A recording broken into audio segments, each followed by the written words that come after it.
It's time for a change. And if you clicked on this video, there's a high chance that you feel this need for change as well. See, if you clicked on this video, you are probably feeling the very same thing that I am. Your mind is constantly racing. You may even have a constant feeling of dread, like something bad is about to happen, like it's a burden sort of feeling almost at all times. Chronic stress, maybe chronically, you find yourself chronically worrying. You're stressed out. Just like the rest of the world, you see, anxiety is everywhere nowadays. Everybody is struggling with it. It seems like everybody's struggling with it. This current society is moving at a very, very fast pace. In the last few months, things feel like they're moving very, very fast, while at the same time, it kind of feels like it's not moving at all. I don't know if you can relate with that one, but it's time for a change. In the past few months, I feel like God has been calling me to pursue a specific purpose in helping others overcome this. And ironically, I think that He's brought me to actually move in this purpose by bringing me back to a battle that I've already fought, a battle with anxiety. Now, it's not as bad as it was in the past, and I'll get into that at a later time. But it's time to make a change. And so in these next few months, I'm going to make that change by taking consistent action to get rid of this anxiety in my life.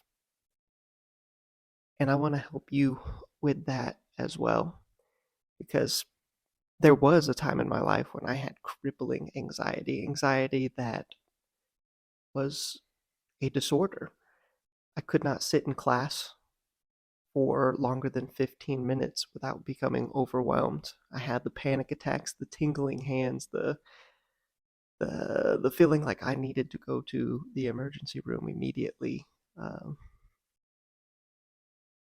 where I just had to lay down, kick my feet up, and try to breathe. I had the shortness of breath,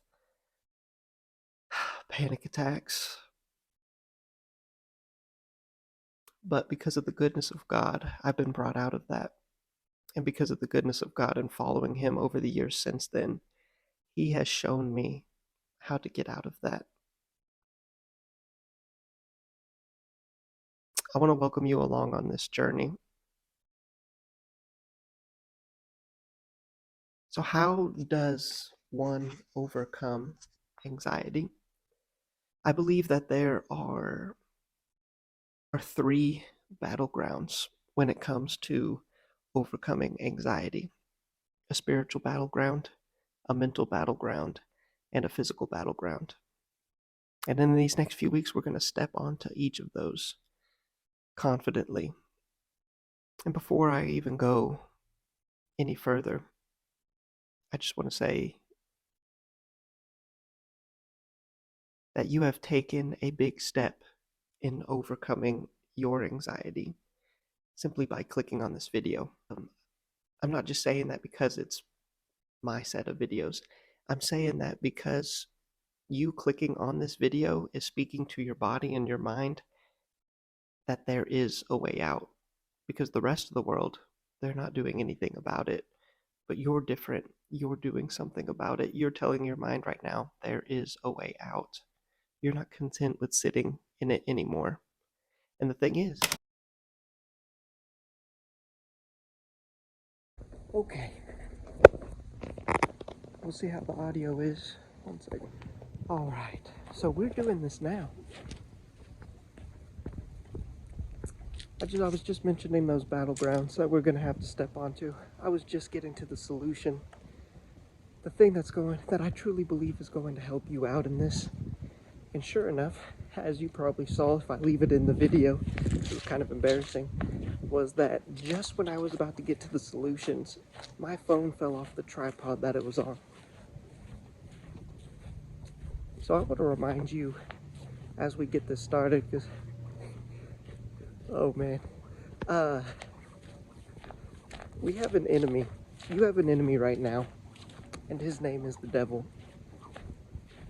And I'm fired up on this now.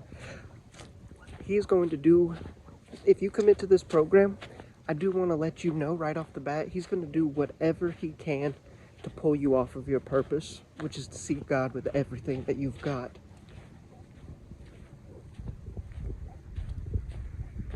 We're stepping onto the spiritual battleground.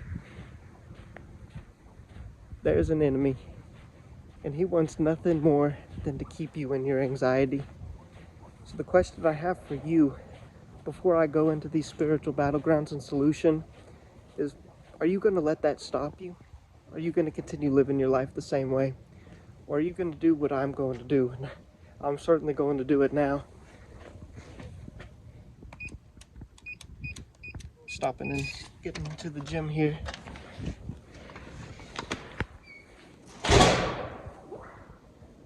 Are you going to make the change? Are you going to pursue God finally the way that you've been called to do, with all of your heart, soul, mind, and strength?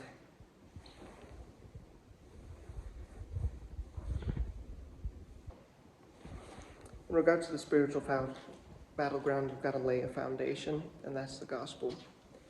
So before I get into my workout and talking about that, do you know Jesus? Have you accepted him as your Lord and Savior?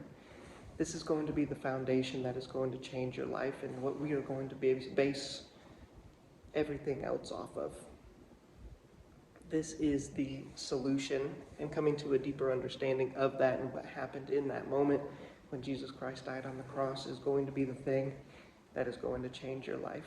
Do you understand that you are a sinner, somebody who loves to do evil and in need of grace from a God who right now, if you do not believe in Jesus Christ, you're accepting these deceptions of the devil, that you're not enough, that you can't ever be in the presence of God, that you can't be forgiven, and that you can't do big things.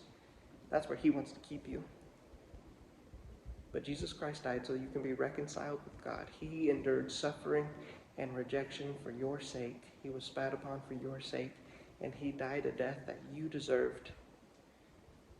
Also that you can be reconciled with God. You can do big things in this life, and you can have eternal life with God. This is actually the foundation that if you got anything else, like nothing else out of this program that we're going to go through, and only that, you are going to be okay. Jesus rose from the dead 3 days after his death to show that everything that he said was true. And the point in your life right now, if you don't already believe, the point in your life that you're at right now is that you got to make a choice. Maybe you've accepted the gospel, but you haven't been living for God. It's time to make a choice. And I guarantee that if you follow him with all that you have, your anxiety will be erased. The world says that you can manage anxiety. You have to continue to live with it, but you can manage it. Jesus promises to get rid of it. We've got this. All right.